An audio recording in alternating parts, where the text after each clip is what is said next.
کھاؤ پیو لیکن اعتدال کے ساتھ. یہ جو تعلیم ہے یہ حقیقت میں تو ڈائٹنگ کے خلاف ہے. وہ جو لوگ ڈائٹنگ شروع کر دیتے ہیں اس کا قرآن کریم میں کہیں کوئی حوالہ نہیں ہے. روزے کا ذکر تو ملتا ہے اللہ کی خاطر، لیکن پتلے ہونے کی خاطر بھوکے رہنے کا قرآن میں کہیں کوئی ذکر نہیں. ذکر ہے تو لا تسرفو کا ہے، اور اس سے اچھی ڈائٹنگ کی کوئی تعلیم دنیا میں ممکن نہیں جو صحت کو قائم رکھتے ہوئے جسم کو مناسب رکھتی ہے. حضرت صلی اللہ علیہ وآلہ وسلم نے اسی آیت کی تفسیر میں غالباً یہ بات فرمائی، اگرچہ اس کا حوالہ ویسے نہیں دیا، کہ کھانا کھاتے وقت اس وقت ہاتھ کھینچ لو جب ابھی بھوک باقی ہو. یہ ہے کلو واشربو ولا تسرفو، اسراف سے کام نہ لو.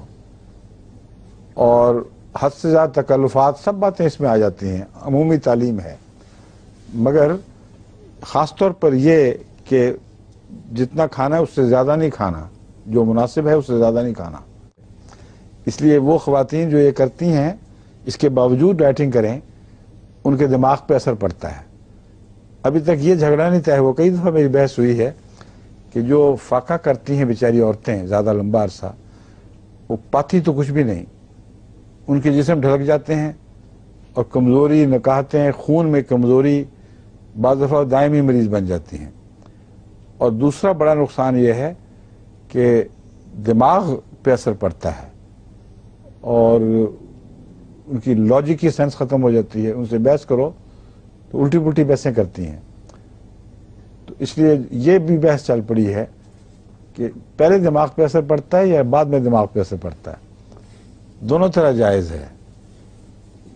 کوئی دماغ میں کمزوری ہو تو پھر ہی ڈائٹنگ کر سکتا ہے کوئی، اور اگر نہیں تھی پہلے تو ڈائٹنگ کے بعد ہو جاتی ہے. اس لیے احمدی خواتین کو سمجھنا چاہیے، غور کرنا چاہیے. یہ حکمت کی بات ہے کہ اگر آپ ہاتھ کھینچ کر کھانا کھائیں جب بھوک ابھی پوری میٹھی نہ ہو تو جتنی آپ کی ضرورت تھی وہ آپ کو ملے گی اور ضرورت سے زیادہ چربی نہیں چڑھے گی. لیکن اپنی زندگی کو فعال رکھیں. یہ نہ ہو ڈائٹنگ کر کے بیٹھ کے نمازیں شروع ہو جائیں، کھڑے ہونا بھی تکلیف کا موجب ہو جائے. زندگی فعال رکھیں، روزمرہ کاموں میں حصہ لیں، اور اگر توفیق ملے سیر بھی کریں یا ہلکی ورزش کریں. اس میں بھی ولا تسرفو کی تعلیم کو پیش نظر رکھیں. ورزش میں یہ یاد رکھنے کی بات ہے اگر ایسی ورزش کریں جس کو ساری عمر نہ نبھا سکیں تو یہ ورزش نقصان کا موجب بن جاتی ہے. اور اکثر ورزش چھوڑنے کے بعد وہ سب چربی واپس آ جاتی ہے جس سے نجات پائی تھی، اور پہلے سے بھی بدتر ہو جاتے ہیں. بس ورزش میں بھی اسراف نہیں کرنا، ہلکی رکھیں مگر اتنی جس کو آپ مینٹین کر سکیں، اس کو نبھا سکیں آخر تک. اور زندگی کی عادات ایکٹیو بنائیں، چستی کے ساتھ اٹھنا، چستی کے ساتھ پھرنا، اور ڈھیلا ڈھالا مصیبت سے اٹھنا جو ہے اس کی عادت نہ ڈالیں. سونے کا بھی اعتدال کرنا پڑے گا، تب جو جسم ہے وہ بہترین جسم ہے. اور آخری بات اس میں یہ کہنے کی ضرورت ہے کہ جسم کا موٹا ہونا ضروری نہیں کہ بدصورتی ہو، بالکل غلط ہے. جسم کا فلفل ہونا، چربیاں لٹکیں یا کھال لٹک جائے، ایک ہی بات ہے. وہ ہے جو بدصورتی کا موجب ہے، اور وہ ہے جو کسی مرد ہو یا عورت اس کے حسن میں کمی پیدا کرتا ہے. اگر جسم توانا ہو، فرم ہو، تو موٹے بھی اچھے لگتے ہیں، لیکن انہوں نے ایک کھانے میں اسراف کر کے اپنے پیٹ کو بے ہنگم نہ کر لیا، یہ شرط ہے. اس لیے وہ لوگ جن کو انفیریورٹی کمپلیکس نہ ہو وہ موٹاپے میں بھی بہت خوش بھی رہتے ہیں اور اچھے بھی لگتے ہیں، اور ان کو ہمیشہ اعتماد رہتا ہے کہ ہم باعث کشش ہیں.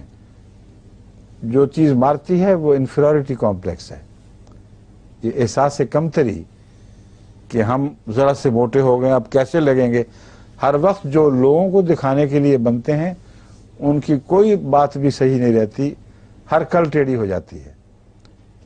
اس لیے خذو زینتکم کا تعلق خدا نے مسجد سے باندھ دیا اور اسراف کا تعلق بھی مسجد سے باندھ دیا. مراد یہ ہے کہ اگر تم اللہ کی نظر میں ٹھیک رہنے کو اپنا مدعا بنا لو تو پھر دنیا کی کچھ پرواہ نہ کرنا. اگر تم خدا کی نظر میں ٹھیک رہو اور تمہاری زینت اللہ کے حضور درست ہے تو یقین کرو کہ تم اعتماد کے لائق انسان ہو. یعنی تمہیں اپنے نفس پر اعتماد کرنا چاہیے اور تم ٹھیک ہو. پھر توہمات میں پڑھ کر اپنی زندگی برباد نہ کرو.